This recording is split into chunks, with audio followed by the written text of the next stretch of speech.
안녕하십니까. 오늘은 6.25 전쟁에서 가장 치열했던 전투 가운데 하나인 가평 전투에 대해서 말씀을 드리겠습니다. 6.25가 발발을 해서 가평 전투에 이르기까지 그 상황을 먼저 도표를 보면서 말씀을 드리겠습니다. 1950년 6월 25일 새벽에 북한이 아무런 선전포고도 없이 기습해서 남침을 시작했습니다. 불과 3일 만에 서울이 함락이 되고, 그리고 7월 20일 한 달도 안 돼서 대전이 적의 수중에 떨어지고, 그리고 7월 23일에 전라도 광주가 또 공산당 손에 떨어지고, 7월 26일, 27일 여수 순천마저 떨어지게 됐습니다. 불과 한 달 만에 거의 전 국토가 유린됐습니다. 이제는 낙동강 그 아래만 남겨놓고 한반도 전역이 다 붉게 물들었습니다. 그때 이 낙동강 전선을 사수하지 못했다면 우리 한국은, 대한민국은 그때 끝이 난 것입니다. 그때 워커 장군이 이렇게 정일권 장군에게 말을 했다고 합니다. 두 개의 사단, 믿을 만한 두 개의 사단을 따로 띄워놓고 10만 명의 리스트를 작성을 해서 거기에는 경찰 간부도 있고, 거기에는 또 반공주의자들도 있고, 민간인 포함해서 10만 명을 그렇게 리스트를 마련하라고 했습니다. 너무 놀란 이 정일권 대장이 이제 이승만 대통령에게 보고를 해서 알려지게 되었습니다. 그때 미국은 이제 우리 남한 전체를 북한 공산당에게 내줄 준비를 하고 있었던 그런 때였습니다. 아주 위기였습니다. 그런데 놀라운 일이 벌어졌습니다.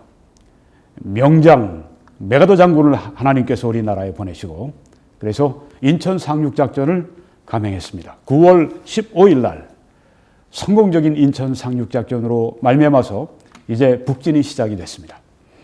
9월 28일 서울 수복이 이루어졌고, 그리고 10월 19일에 3주 만에 평양이 우리의 수중에 들어왔고, 그리고 10월 26일 한 달 만에 이 서울 수복 이후에 거의 한 달도 안 돼서 압록강의 초산까지 우리가 도달을 했습니다.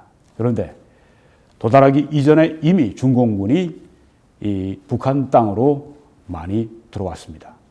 뭐 어떤 자료는 30만, 어떤 자료는 50만 그렇게 얘기하는데 아주 대군이 들어와서 몰래 숨어 있었습니다. 그리고 10월 말부터 중공군이 개입하고 중공군이 싸움을 하기 시작했습니다. 11월 초에 잠깐 없어졌다가 다시 이 공세를 시작을 해서 이 유엔군을 밀어내고 국군을 밀어내서 어디까지 갔는가 하면 영월, 그리고 제천, 그리고 양평 여기에 이르기까지, 저쪽으로는 이 삼척에 거의 이르기까지, 이렇게 하면서 1월 4일에 서울을 또 뺏겼습니다. 그래서 일사후퇴라고 이렇게 이야기를 하죠. 아주 위기가 여기에 닥쳤습니다. 유엔군이 다시 1월 9일부터 반격을 시작을 했습니다. 3월 15일에 서울을 재탈환했고 다시 철원까지 우리가 전선을 밀어붙였습니다. 네, 여기서 또 끝난 것이 아니죠. 다시 중공군이 춘계 대공세를 개시했습니다. 그리고 4월 22일 날 개시했고 4월 23일부터 25일까지 가평 전투가 그 치열한 6.25의 가장 치열했던 그런 전투 가운데 하나인 6.25 전사의 길이 남을 가평 전투가 그때 시작이 되었습니다. 만약에 금강 이하로 우리 유엔군과 국군이 밀린다고 할 것 같으면 그때는 정말 한반도 전체를 내놓을 그런 계획까지 있었다고 하는 그 자료도 볼 수가 있는데요. 그래서 이 가평 전투가 그렇게 중요한 것입니다. 네, 여러분이 이제 이 지도를 통해서 보시게 되면 맨 아래 이 선에서 밀린 데서 다시 유엔군이 반격하는 걸 볼 수가 있습니다. 본격적으로 유엔군 공세가 시작이 된 때가 1951년 2월 20일에서 4월 22일까지 거의 두 달 조금 넘게 반격을 해서 저쪽 철원까지 밀어붙이고 또 양양 이상으로 또 밀어붙이고 그렇게 했습니다. 그런데 4월 22일이 되자 중공군이 다시 춘계 대공세, 4차 공세를 시작을 했습니다. 위에 올라간 선에서 이제 붉은 이런 이 표시들이 밑으로 향하는 걸 보는데 그게 중공군이 들어오는 루트입니다. 5월 20일까지 그렇게 공격을 지속했습니다. 대공세를 폈습니다. 그래서 전선이 또 남쪽으로 이렇게 또 밀려 내려오게 됐는데 그 중에 저기 지금 파란 원 안에 들어가 있는 부분이 바로 거기가 문제입니다. 바로 이 중부전선에 거기에 구멍이 뚫리게 되었습니다. 사창리, 이 화천군에 있는 이 사창리에서 우리 국군 육사단이 아주 정말 처참한 패배를 하게 됩니다. 거기까지 밀고 올라갔는데 아군들이 진지를 쌓기도 전에 중공군이 기습해서 공세를 시작을 했습니다. 그런데 우리 그 당시에 우리 국군이 훈련이 안 돼 있으니까 그런 이야기가 있었답니다. 국군은 수비에 아주 약하고 수비에 아주 불안정하다. 그래서 중공군이 먼저 미군을 공격할 때 국군부터 공격해서 그 다음에 퇴로로 해서 미군을 포위하고 그런 일을 통해서 미군을 많이 어렵게 만들었다고 그러죠. 그때 장도영 장군이 육사단을 맡고 있었는데 정말 아주 그냥 그 형편없이 패배하고 지금 후퇴를 하고 있습니다. 나중에 보니까 부대의 절반을 잃어버렸어요. 네, 지금 가평 쪽으로 여기 그 맨 위에 그 검정색 그 원 안에 있는 거기가 사창리입니다. 거기에서 패배를 하고 이제 밑으로 골짜기를 따라서 가평으로 내려오고 있습니다. 병력의 절반을 잃어버렸고 대부분의 병기들 다 잃어버린 상태로 지금 쫓겨서 내려오고 있습니다. 이렇게 보시게 되면 이 가평 골짜기를 따라서 지금 오고 있는데요. 그 본부 있는 쪽으로 해서 지금 계속 가평 골짜기가 내려오고 이제 그 후퇴하는 육사단 그리고 또 함께 내려오는 양민들이 따라 내려오고 있습니다. 왼쪽에 맨 위에 보면 캐나다 국기가 보이는데요. 네, 캐나다 경보병연대 제2대대가 거기 677 고지를 지키고 있었습니다. 오른쪽에 보게 되면 오스트레일리아 연대 제3대대가 거기에 504 고지를 지키고 있었습니다. 이게 지금 그 본부 근처에는 또 그 뉴질랜드의 16 포병연대가 자리 잡고 있었습니다.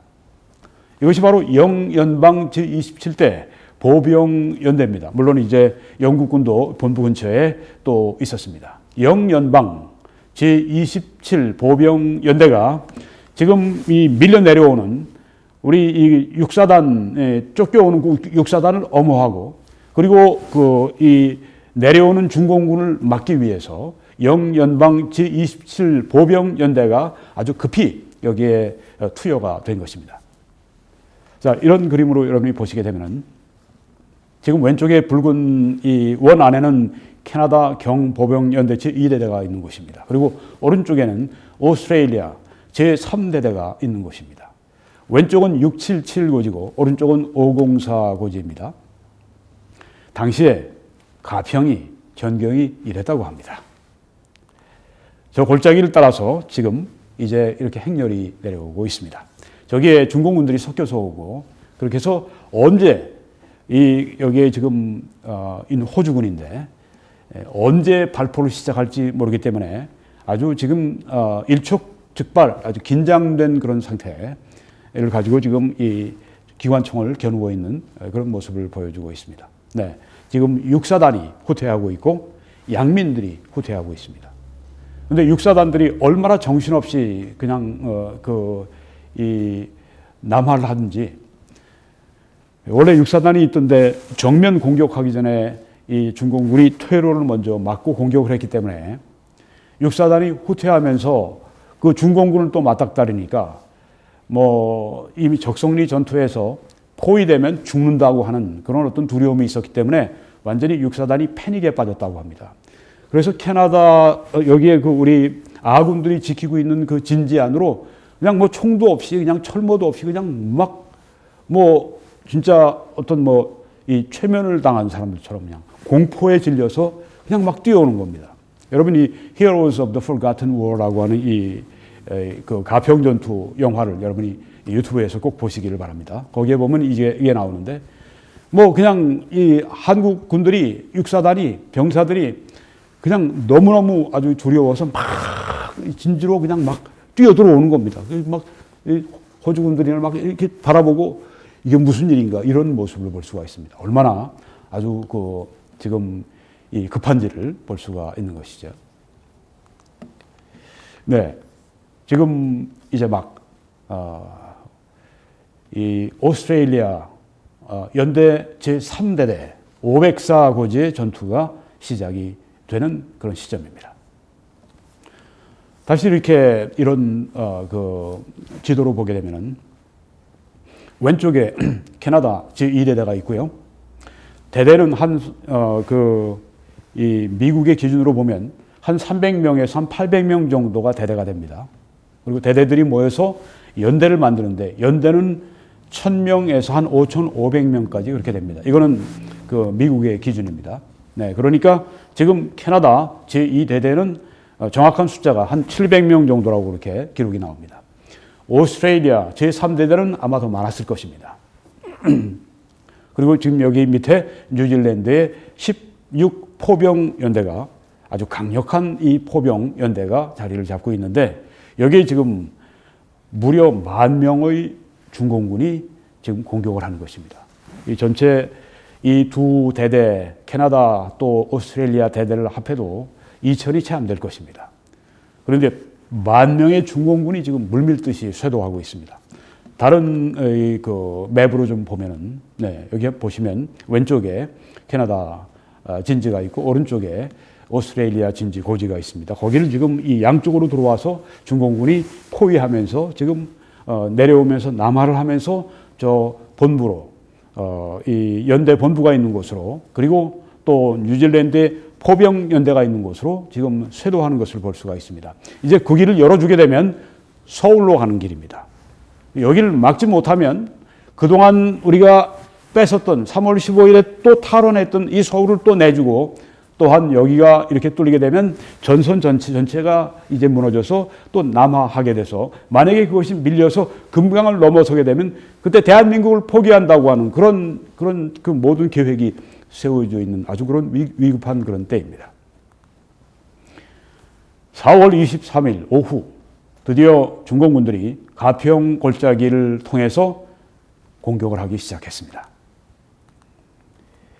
미군 탱크가 와서 엄호를 해주기로 했는데 이 호주군과 미군 이 사이의 라디오 주파수가 다르기 때문에 서로 이렇게 협력이 안 됐고 그래서 이제 독자적으로 그렇게 지금 활동을 하고 있는데 여기에 지금 이 미군 탱크들을 공격하는 중공군들에 의해서 이 탱크 지휘관 2명이 사망을 합니다.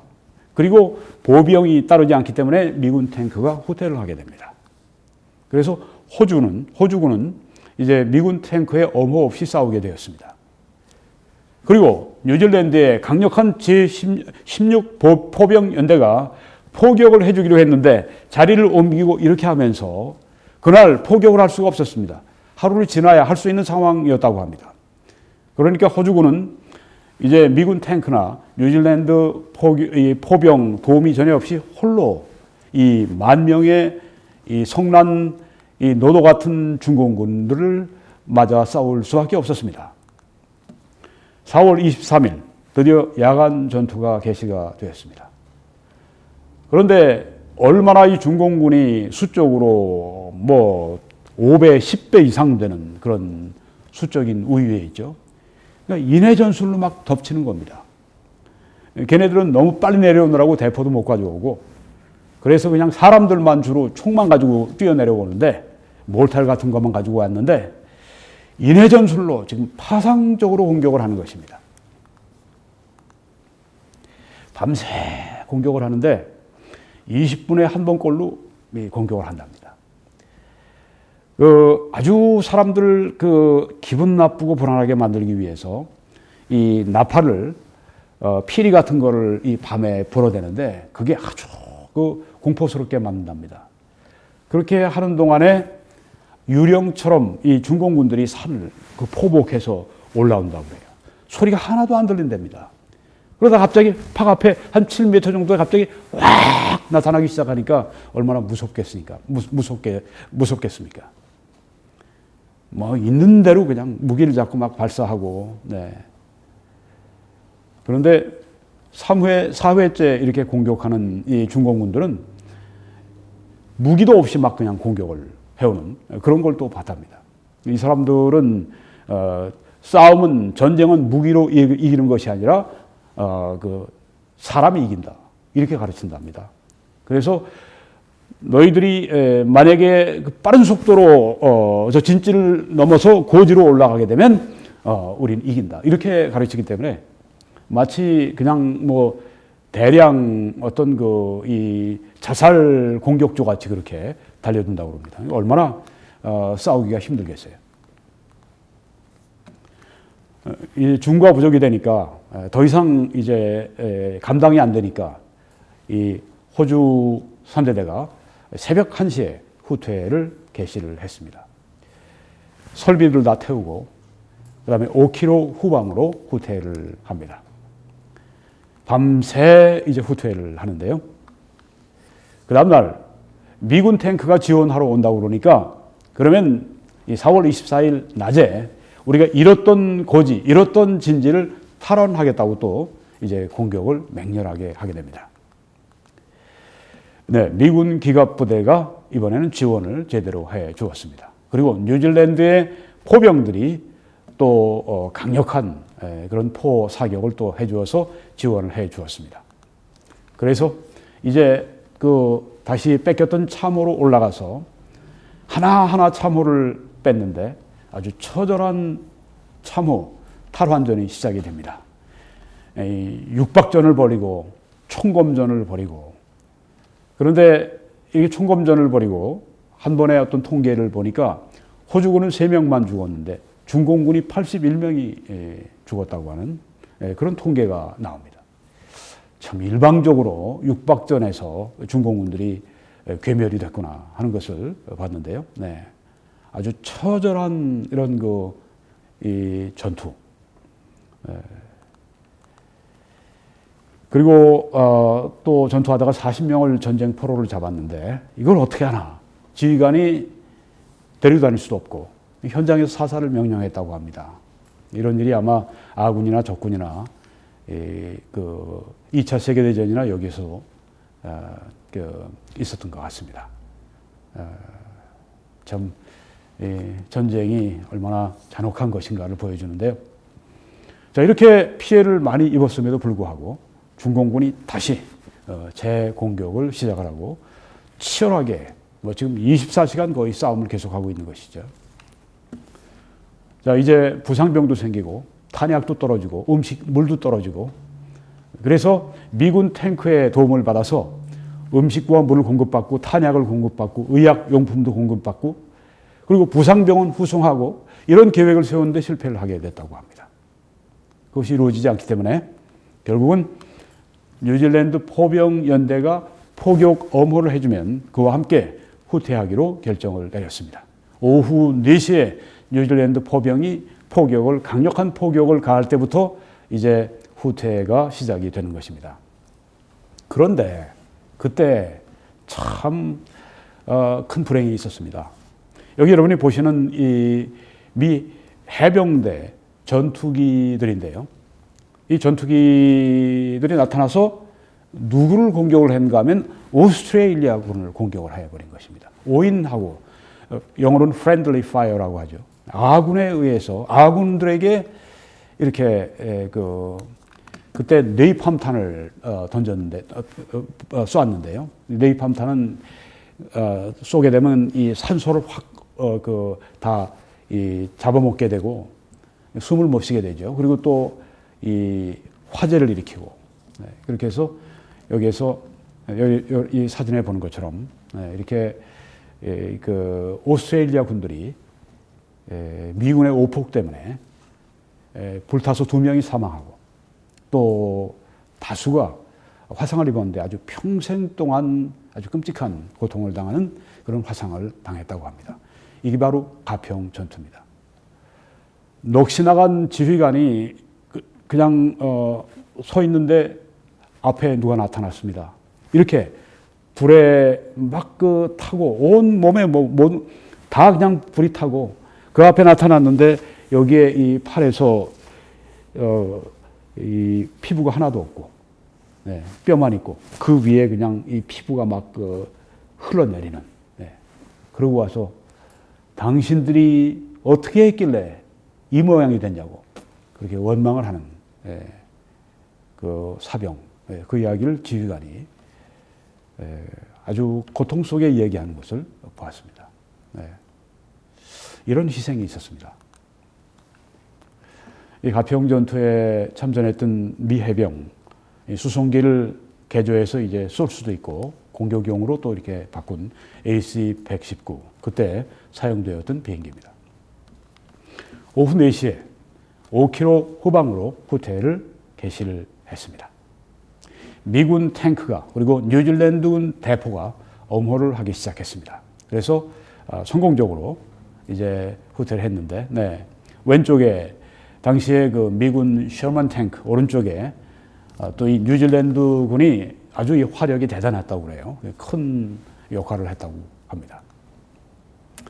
결국 이 오스트레일리아 군이 성공적으로 후퇴했습니다. 어떤 자료를 보면 40%를 군을 병력을 잃어버렸다고 그러는데 그건 아마 부상당한 숫자까지 포함을 하고 그런 것이 아닌가 싶습니다.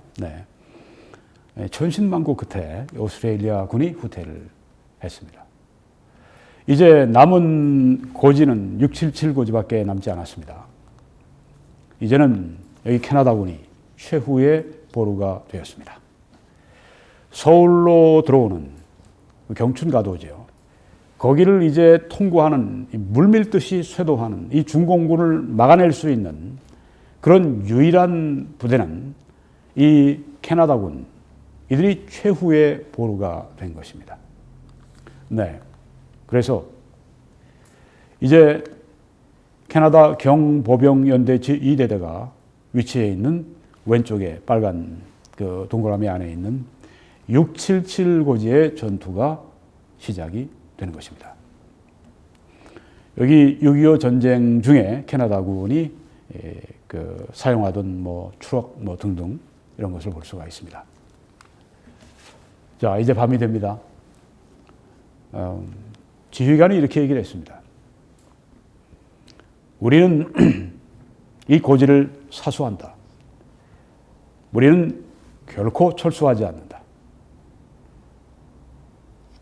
장병들은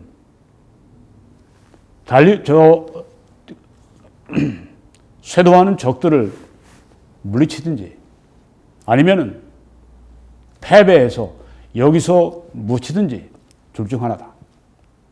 이렇게 말을 했다고 합니다. 호주군은 물러갔습니다만 캐나다군은 여기 지금 700명이 있는데 그때 한 5천, 한 6천 명의 중공군이 이제 이 700명을 거의 10배나 되는 그런 중공군이 지금 여기를 덮치기 시작합니다. 그런데 캐나다 이 지휘관은 여기서 죽는다. 그렇게 아주 배수의 진을 치고 싸움을 하는 것입니다. 참 놀라운 일입니다. 우리 땅을 지키는데 외국에서 온 군대. 지금 캐나다군은 그 작년 1950년 12월에 왔으니까 4개월밖에 지금 되지가 않았습니다. 반면에 호주군은 경험이 많은 군대였고 여기는 지금 신참들입니다. 하지만 700명이 한 6천 명을 지금 상대하는 그런 정말 극적인 그런 전투인 것입니다. 드디어 중공군이 공격을 시작하는데 이건 완전히 자살 공격을 하는 것입니다. 아주 밤새. 그래서 어떻게 사람들이 저렇게 자살 공격을 하도록 저렇게 어떻게 사람들을 설득시켰는지 모르겠다. 그렇게 이야기를 이 캐나다 군들이 했다고 합니다. 계속 올라오는 겁니다. 죽여도 또 계속 올라오는 것입니다. 그 자기들 이 동료들, 중공군 동료들의 시체를 밟고 계속 올라오고 또 올라오는 것입니다. 너무 많이 올라오니까 감당이 안 되는 것입니다. 참호 속으로 막 이제 들어오기 시작합니다. 참호 안에서 육박전이 벌어집니다. 그런데 그 6천 명을 700명이 어떻게 감당을 하겠습니까? 새벽 3시쯤 되었습니다. 한 지휘관이 이제 이렇게 뉴질랜드 군대의 포병에게 연락을 합니다. 우리 진지가 있는 곳을 포격을 하라. 뉴질랜드 군이 아니 당신들 진지를 우리가 왜 포격을 하느냐. 너무 지금 많이 올라오기 때문에 우리가 도저히 이 감당을 할 수가 없다. 그러니까 우리 생각하지 말고 포격을 해라. 포격을 해라. 그러니까 뉴질랜드 군이 기가 막히지만 포격을 했습니다. 어떻게 됐을까요? 참 다행스럽게도 이 참호가 있는 아마 그 전까지 아마 그렇게 포격이 됐던가 봐요. 그 진지 안에 있던 이 캐나다 군들은 다 무사했고 그 밖에 있는 이 중공군이 얼마나 많이 죽었든지 이것은 그 내 머리 위에다가 그 대포를 쏘라고 포격을 하라고 하는 것은 정말 그 진짜 자살과 같은 그런 작전이죠. 자살 작전입니다. 이렇게 하면서 그 677 고지를 죽음을 각오하고 그렇게 싸워서 지켜낸 것입니다. 그 다음 날 아침이 됐습니다. 하늘에서 미군 비행기들이 떠서 보급품을 내려줍니다. 그런데 중공군이 퇴각을 하기 시작합니다. 그 6천이나 되는 그런 대군이 이 700명 앞에 무릎을 꿇은 것입니다.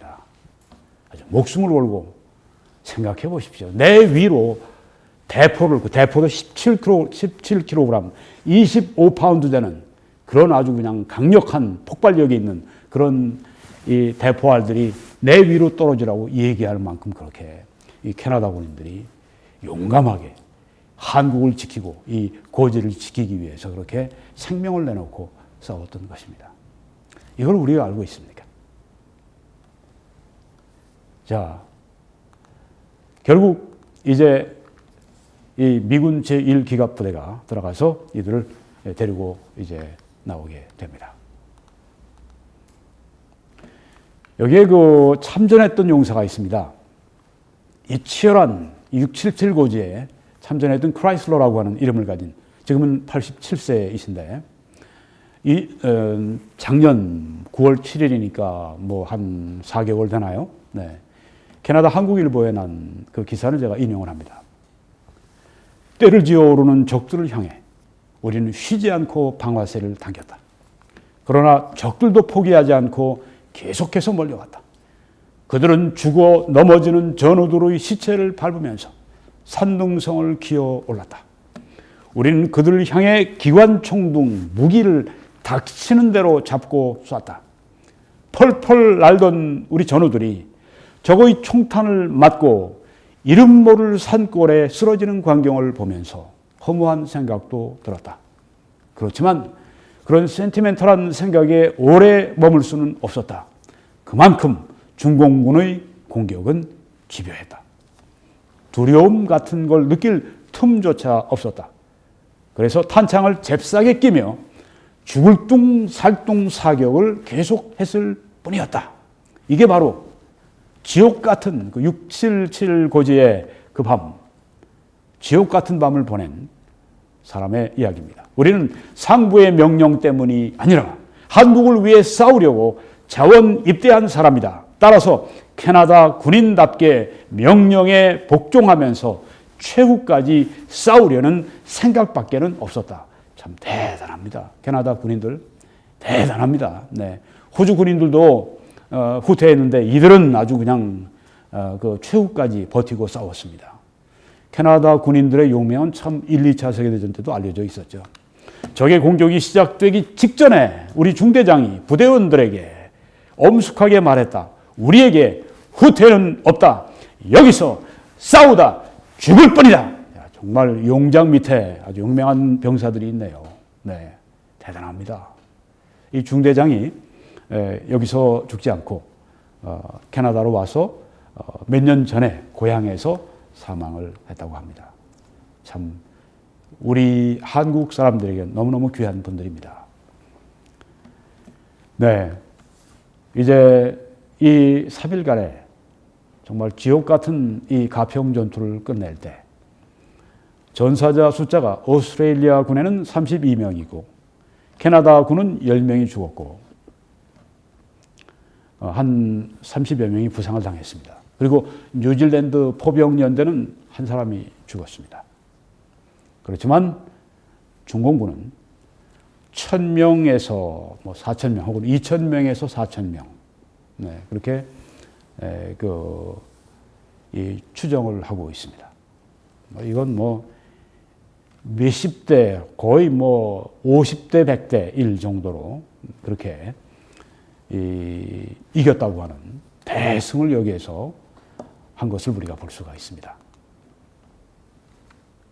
자, 이때 이 호주 3대대 그리고 이 캐나다 2대대가 양쪽 고지에서 이렇게 지킨 것으로 말미암아서 특별히 캐나다군은 완전히 죽을 거 각오하고 후퇴도 안 하고 아주 목숨 걸고 싸워서 지킨 결과가 무엇입니까? 후퇴하고 있는 미친 듯이 그냥 정말 정신없이 두려움 속에 그냥 막 빠져 오던 육사단을 엄호를 해 주었습니다. 그들이 후퇴를 잘 할 수 있도록. 그리고 여기서 맞고 중공군이 퇴각을 했기 때문에 유엔군들이 방어할 수 있는 그런 진지들을 파고 그렇게 할 수 있도록 시간을 그들에게 주었습니다. 중부전선이 뚫리지 않도록 막아주었습니다. 그래서 서울로 내려오지 못하도록 그렇게 막았습니다. 서울로 내려왔더라면 온 전선이 뒤로 후퇴할 수밖에 없었습니다. 그리고 그 이후에는 어떻게 됐을지 모릅니다. 향후에 한국전의 전쟁에 아주 중요한 판세를 가르는 그것이 바로 이 가평 전투인 것입니다. 아주 6.25 전쟁 역사에서 잊을 수 없는 가장 치열한 저는 여태까지 6.25 여러 가지 다부동 전투라든가 이런데 아주 또 장진호 전투 아주 대표적인 이런 치열한 그런 것도 제가 봤습니다만은 여기도 네, 가장 치열한 우리 대대 여기로 아군 포격을 요청했을 정도로 그렇게 아주 처절하고 아주 치열하고 그랬던 이런 전투였었습니다. 그래서 이 미국 대통령이 이제 부대 표창장을 주었습니다. 오스트레일리아 3대대, 캐나다 2대대 다 받았습니다.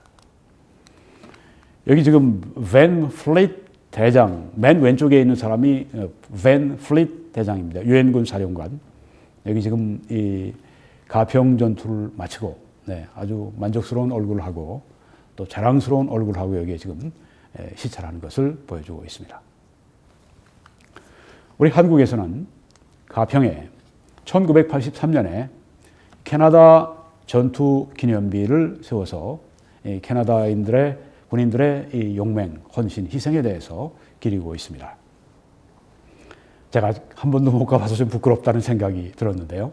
다음에 한국에 나가면 꼭 가보려고 합니다.